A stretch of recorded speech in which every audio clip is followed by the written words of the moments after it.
Good evening, everybody. Good evening from India. Good afternoon from Sweden. It's my great pleasure on behalf of the Observer Research Foundation to present to this audience today Prime Minister Carl Bildt, former Prime Minister of Sweden, who is currently co-chair of the European Council on Foreign Relations. And you must have read his columns in the Washington Post as well as in the Project Syndicate. He writes prolifically, and for us, a very key figure. He's also a member of our Global Advisory Council. So welcome, Prime Minister Carl Bildt. Thanks very much.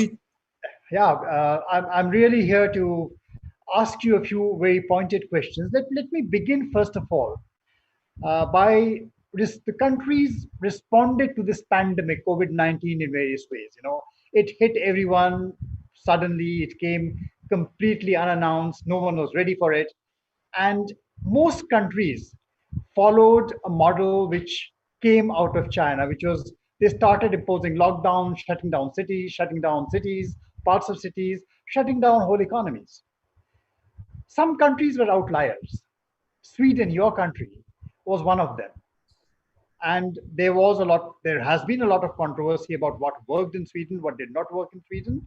But the curious thing which I find is that when most countries, including India today, start calculating the costs of lockdowns, and when they start talking about how to kickstart, rejuvenate the economy and the economic costs of COVID-19, then by default, the model we seem to be slipping into is something like the Sweden model. So my question is, what do you think? Has the Sweden model worked? Has it failed? Or is it too early to tell? I think it's too early to tell, to be quite honest with you. I think it's true that over time, most countries will be somewhere where Sweden will also be in a couple of months. That is that we can't have everything locked down all the time. We need to learn to live with the virus and with all of the social restrictions and distancing and all of that will come with it. I think the debate will be whether it was wise, as take China apart, but as they did in Norway, Denmark, Finland, to take our neighbors. They closed down heavily for a while, and then they stopped quite a lot of the spread, which means that they have sort of more control of the virus situation in itself when they go into what we could call the Swedish situation. I think the jury is out. This is a very unknown virus. It's an unknown situation. I don't think anyone can claim that that particular country has this sort of the solution to everything. And I think it's important that we learn from each other. And certainly there are lessons to be learned here. Okay, so let me now turn to the situation in Europe and the global situation. Mm-hmm. And yes, the big question, where is China in all this? As far as Europe is concerned, its traditional ally, the United States, seems to be after multilateralism with a wrecking ball. We just had the World Health Assembly, but that was kind of overshadowed initially by President's letter to the Director General of WHO, virtually accusing the WHO of being China's stooge. There has been a resolution adopted at the World Health Organization. Now, does this resolution, in your view, really make for a united global fight against the pandemic? Because this is one pandemic, there are going to be more after this. So are we really thinking in terms of a united world? Are we looking at a divided world where multilateralism is no longer possible? Well, I think from the European point of view, it was very important to try to do whatever could be done in order to get some sort of unified decision coming out of the World Health Assembly. Because we do respect to the disagreements that we might have with Russia or China or Iran or whoever. The number one disagreement we have at the moment is with the virus. And it was seen as imperative to unite the world against the virus, and then other things should come later. And that sort of basically also succeeded. With the partial exception of the United States. I say partial exceptions. They were attacking everything. They have threatened to cease all funding and all of that.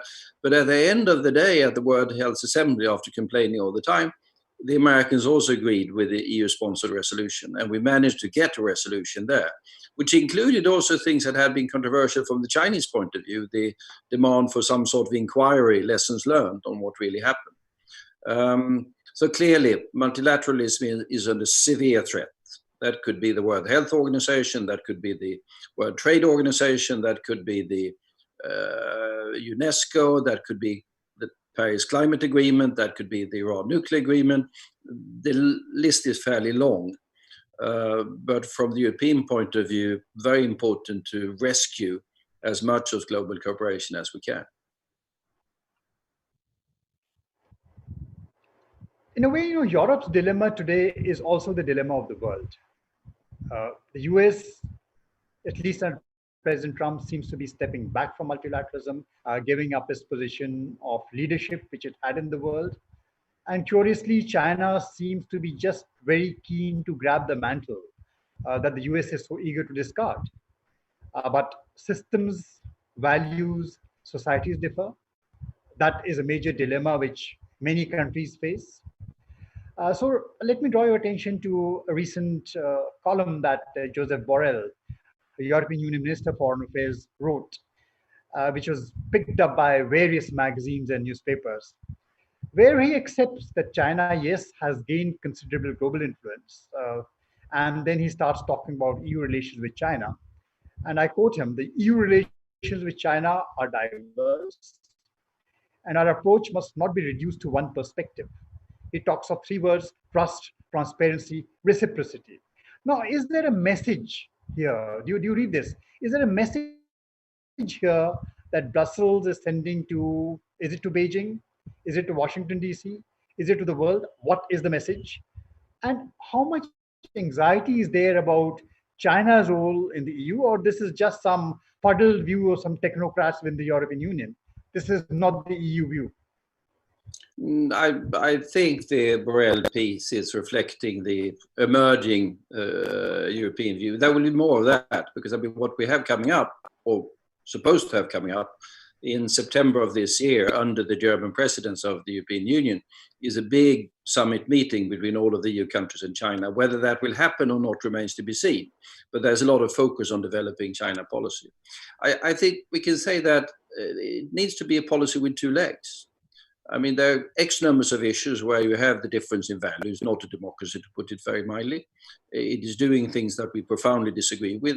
You see the news today, they are proposing changes in the basic law of Hong Kong, which is extremely disturbing, and quite a number of other things that we see them doing. At the other side, there are issues where they are a big part of the world. And for example, on the climate change, we can never come to grips with the climate change issue if we are not there with the Chinese. They are the number one polluter in the world. So we need to engage with them on issues like climate and trade and health and those issues at the same time, as we must be much clearer, more clear-eyed than we've been so far on some of the value and political disagreements and even security disagreements that we do have. And I think you will hear more of this other leg in the next few years, while the first leg still remains. How united has Europe been itself in this war against the pandemic? We keep talking about global unity, but has Europe's response as the European Union and as smaller countries within the European Union are seeing, has there been assistance? How much assistance has flown within the EU to help smaller countries battle the pandemic? Or have they, more and more of them, been looking at China for help? I think that was, we had significant problems in the beginning, no question about that, because one of the key things that we have in the European Union is, of course, the internal market, and we don't have any borders, so it is a unified economic market. But what happened in the beginning of the pandemic was that suddenly there were borders and barriers coming up, including for the delivery of medical equipment. That was very bad, and I think that has been rectified, and we are back to basics where we're supposed to be now. Then, of course, China was pushing sort of diplomacy with the help of delivering masks and things like that, and were quite effective in some countries, not all of them, in the beginning. I think that faded away, because I think it was seen as slightly too obvious that their number one interest was not really helping in this particular cases, but scoring political points. They might have been successful in Serbia or Hungary or a couple of others. They did a lot of work in Italy. But overall, I would say that that has faded away somewhat. The problem that we have in the European Union now is to devise what they call the recovery packages, the huge economic recovery packages that come on the European level, and to devise that so that it meets the interests of the North and the South and the East and the West. And there's now a proposal together by the Germans and the French on the table, which I think will inspire quite a lot what the Commission will put on the table next week, and then for a decision taken by the leaders somewhat late in June. That's the big issue at the moment. My last question, because we are running out of time, so my last question to you is, and it is again on the EU, post-pandemic, you said we are going to be living in a COVID world for some time, but supposing this does fade away, 2 years, maybe whenever it fades away, are borders going to become more important in the EU or going to be less important? Which really means, where does the EU head after this? I think we will go back to where we were, and we are already beginning to be on that road, back to a large extent a borderless Europe, absolutely. But will there be more borders between Europe and the rest of the world? I hope not. But there's clearly a risk that we enter a world where there will be more trade barriers, driven to a large extent by the Chinese-American dispute, and where people will be more keen to safeguard supplies and things like that. A lot of supply chains have been built on just in time. I don't think that will disappear, but there will be increasingly just in case considerations as well. So you build up other supply chains as alternative to the ones that are there. So no, I think we'll take away the borders, I hope so, but there will be more reserve options and development will be slightly different. So you see more of Europe coming in? I see more of Europe. I mean, the pattern with Europe in crisis, and we seem to have one every 5 years. 10 years ago, the global financial crisis. 5 years ago, we had a big refugee crisis. They're all fairly unsettling, and they sort of rocks the boat quite significantly in the beginning. And after a while, you normally have the European Union settling down to something that mostly also augments the common instruments that we have centered around Brussels to deal with these particular emergencies. So that we pray for a while and hope that they will be enough to handle the next crisis that will happen 5 years down the road or whatever. Thank you so much, Prime Minister Bildt. It was a pleasure having you talk to us about this very wide range of issues. We hope to have you again very soon for another conversation in the next few days. Thank you so much and all the best. Thank you very much. Thank you. Looking forward to the next talk.